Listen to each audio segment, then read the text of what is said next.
Welcome with the 8th lecture जी।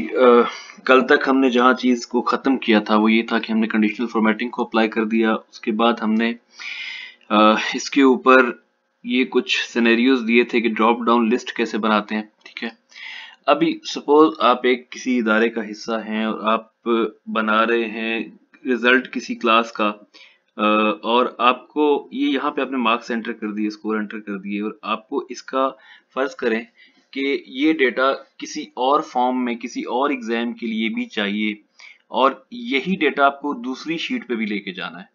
ठीक है, एक अलग शीट के ऊपर भी आपको डेटा को लेकर जाना है, सेम टू सेम आपको और चाहिए। फर्ज करें यहाँ पे इस शीट पे आपने मैथ्स, केमिस्ट्री, फिजिक्स और ये हिस्ट्री का रिजल्ट दिया था। नेक्स्ट शीट में आपको 4 मजीद और सब्जेक्ट्स हैं या 2 सब्जेक्ट्स हैं या कुछ भी है या कोई अटेंडेंस रिकॉर्ड है, तो पर्पज आपका ये है कि एक शीट से डेटा दूसरी शीट पर आपको शिफ्ट करना है और इसी शीट की बेस पर आपको शिफ्ट करना है, यानी मेन डेटा शीट यही रहेगी। ठीक है, और इसके बाद इसका रिकॉर्ड आ जाएगा। या सपोज हम एक ऐसा सिनेरियो बनाते हैं कि हमने अटेंडेंस रिकॉर्ड इसी क्लास का मेंटेन करना है, वो हमें इसके सामने यहाँ शो करना है। यहाँ हमने अटेंडेंस की परसेंटेज शो करनी है सपोज। ठीक है, हमने यहाँ पे हेडिंग दे दी अटेंडेंस की। ठीक है, और यहाँ पे आपको जनाब ये आपने इसको ड्रैग करके थोड़ा ओपन कर लिया। ठीक है, अटेंडेंस की जो परसेंटेज है यानी कितने परसेंट कोई स्टूडेंट जो है वो प्रेजेंट रहा है पूरे मंथ में, आपको वो अटेंडेंस बनानी है। अब इसके लिए आपको कुछ वर्किंग दूसरी शीट पे करनी पड़ेगी। दूसरी शीट पे कैसे करनी पड़ेगी, आप नेक्स्ट यहाँ पे जाएंगे। अब फिलहाल इसको इग्नोर कर दीजिए, ये डेटा यहाँ पे कुछ भी नहीं है, ये मैंने इसको कॉपी किया था इसलिए यहाँ पे ये चीजें आ गई। यहाँ पे हम क्या करेंगे कि एक रो को डिलीट कर देते हैं। यहाँ पे इक्वल का साइन प्रेस करेंगे, आप सिंपल इक्वल का साइन प्रेस करेंगे और जो लास्ट आपकी शीट है ये शीट 1, इसके ऊपर आएंगे और यहाँ पे आप ये इसको सिलेक्ट करेंगे। यानी आपको ये हेड्स जो हैं वो दूसरी शीट में भी सेम टू सेम चाहिए। ठीक है, आपने क्या करना है कि इसको सिंपली एंटर कर देना है। आपने जब एंटर किया तो यहां से आप इसको ड्रैग करेंगे, ये यहां जब ये प्लस का साइन बने इस जगह, तो यहां से आप इसको ड्रैग करके आगे तक ले जाएंगे। ये पूरी रो में जितना डेटा होगा सारे का सारा आपका यहाँ आ जाएगा। अब यहाँ पे भी क्योंकि चाहिए था आपको, आपने यहां से इसको पकड़ा और इसको यहाँ ड्रैग करके आप नीचे तक ले गए। अब ये स्टूडेंट्स के नाम यहाँ पे मैन्युअली भी लिखे जा सकते थे, लेकिन मैंने इसको ड्रैग क्यों किया, ड्रैग करने का मकसद ये है कि जब आप पीछे इस शीट पे जाएंगे तो इस शीट पे आप जो भी नाम चेंज करते हैं ना, फर्ज करें आपने इस मिस्टर ए का नाम मिस्टर के करना है, तो आपने यहाँ पे जब चेंजेस किए हैं ना, तो नेक्स्ट शीट में आप जब जाएंगे तो आपकी इस शीट में भी ये चेंज ऑटोमेटिकली हो जाएगा, आपको मैन्युअली बार बार यहाँ से नहीं करना पड़ेगा। ठीक है, अब ये 0 यहाँ से क्यों शो हो रहा है, क्योंकि यहाँ पे ब्लैंक वैल्यू है, तो इस वजह से वो 0 इसको ऑटोमेटिकली शो कर देगा। वो बाद में आपको बताएंगे कि 0 वैल्यू उसको हाइड कैसे करना है, लेकिन फिलहाल हम इसको मैनुअली हाइड कर देते हैं। अच्छा, बैक पे जब आप जाते हैं ये सारा डेटा अब आपके पास आ गया।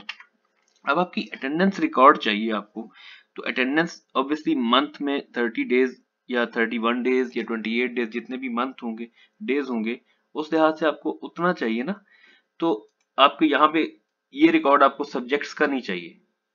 ठीक है, यहाँ पे आपको डेट का एक वो रखना है। मंथ की हेडिंग आप ऊपर दे सकते हैं, यहाँ सपोज ये जुलाई की अटेंडेंस है सारी, यहाँ इसको हम बोल्ड करके थोड़ा सा ये मंथ ऑफ जुलाई के लिए इसको ऐड कर देते हैं। ठीक है, बोल्ड कर दिया। यहाँ से आप मंथ के डेज यहाँ काउंट करेंगे, डेट्स जो हैं। ठीक है, फर्स्ट से लेकर 2, 3। अच्छा, एक और भी फंक्शन आपको बताता हूँ कि अगर आपको यहाँ से डेट्स को 30 तक लेकर जाना है तो आप सिंपल यहाँ क्लिक करेंगे और इसको उठा के आप यहाँ से ड्रैग करके ये खींचते जाएंगे, आपको मैनुअली हर बार लिखने की जरूरत नहीं है। ठीक है, तो ये जितना आप लेकर जाएंगे ये आगे आता जाएगा। अब आप इस रो को लंबा करेंगे इसलिए कि आपको 31 तक लेकर जाना है या 30 तक लेकर जाना है। ठीक है, ये आप 30 तक ले आए। इस मंथ की अटेंडेंस हो गई। उसके बाद आप क्या करेंगे कि आपको डेटा अटेंडेंस में एंटर कैसे करना है। ये एक्स्ट्रा कॉलम्स हैं, इनको हम डिलीट कर देते हैं। ये अब यहाँ पे इन डेज के अंदर आपको डेटा एंटर कर देना है। क्या डेटा एंटर करना है ये मैं आपको बताता हूँ बाद में। पहले तो हम इसको यहाँ से फॉर्मेटिंग पूरी की पूरी ले जाएंगे इसके साथ इधर, ठीक है। यहाँ तक अब हम ले आए इसको, ये फॉर्मेटिंग पूरी हो गई। अब अटेंडेंस को काउंट कैसे करना है, ये एक बड़ी टेक्निकल चीज है कि आप प्रेजेंट को P से डिफाइन करेंगे और एब्सेंट को A से करेंगे, ठीक है। अब 30 डेज के अंदर सपोज आपका स्टूडेंट जो है वो एक दिन एब्सेंट रहा और बाकी सारे डेज उसके प्रेजेंट हैं। आपने डेटा मैनुअली अब डेली एंटर करते रहे, आपके पास ये डेटा पूरा 30 डेज का आ गया, ठीक है। आपने P एंटर किया, ये सेलेक्ट किया यहाँ तक और आपने P एंटर कर दिया ऐसे ही, ठीक है। अच्छा, आसानी के लिए इसमें ये कर सकते हैं आप के सारे को, जाहिर है मोस्टली तो स्टूडेंट्स प्रेजेंट ही रहे होंगे ना, एब्सेंट तो रेयर हुआ होगा, ठीक है। तो आप सारे P को पहले एंटर कर लीजिए, ये आपके सारे P एंटर हो चुके हैं, ठीक है। अब चूंकि इतने ज्यादा कॉलम्स की विड्थ की जरूरत भी नहीं है तो खामखा ये जगह घेर रहा है, तो इसको हम ले जाएंगे यहाँ पे सेलेक्ट करेंगे कॉलम्स को, और कॉलम का जो साइज है ना वो हम रिड्यूस कर देंगे। P को इतनी स्पेस चाहिए, इससे ज्यादा तो नहीं चाहिए, ठीक है। एक अल्फाबेट आएगा, या P आएगा या A आएगा इसमें, ठीक है। या इसको डबल क्लिक करेंगे तो ऑटोमेटिकली ये बेस्ट स्पेस पे एडजस्ट कर लेगा। अब ये आ गया। अच्छा, अब ये स्टूडेंट एक दिन एब्सेंट था, इसकी दो एब्सेंट्स हैं,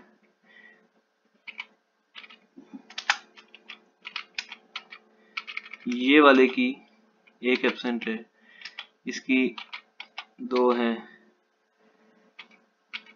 ये 3 एब्सेंट्स, 4 एब्सेंट रही इसकी।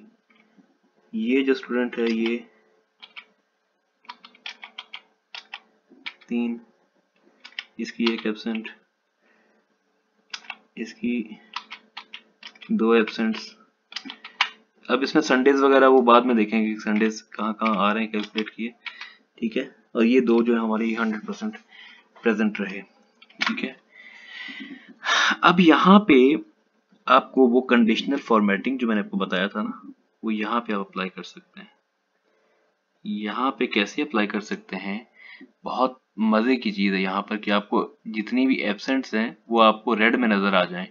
आप क्या करेंगे, आपको अगर कुछ याद है पिछले लेक्चर से, तो ये कंडीशनल फॉर्मेटिंग में जाके हम एक नया रूल बनाएंगे। रूल में क्या करेंगे कि हम इसको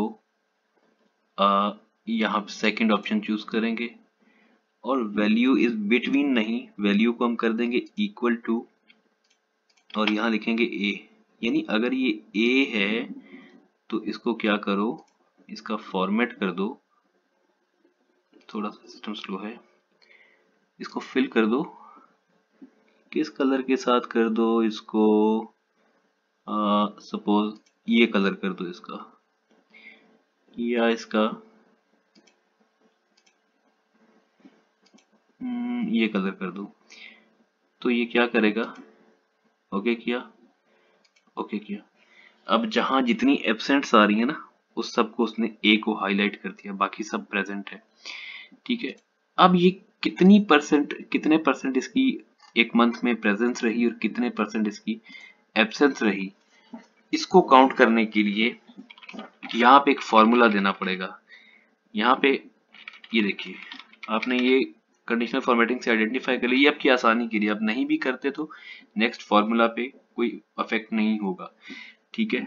यहाँ पे बेहतर है कि इसको हम नेक्स्ट लेक्चर में लेकर जाएं, क्योंकि अभी इसको इतना ड्रैग करेंगे तो ये कॉन्सेप्ट काफी लंबा हो जाएगा और कंफ्यूजन होगी। अभी आज इसको हम यहाँ पे वाइंड करते हैं कि आपने एक शीट का डाटा दूसरी शीट पर किस तरह से लेकर जाना है। ये हमने अटेंडेंस मेंटेन करना यहाँ पे आज स्टार्ट किया है, ठीक है। इसमें हमने मंथ्स के जो डेज हैं वो एंटर किए हैं यहाँ पे, ठीक है। और इसके अलावा हमने यहाँ पे नाम को यानी किस तरह से पिक करना है, ए की जगह से मिस्टर के हमने इसको चेंज किया था, तो मिस्टर के को हम मिस्टर ए ही दोबारा कर देते हैं, ये इसलिए कि ये हमने एग्जांपल दी थी आपको।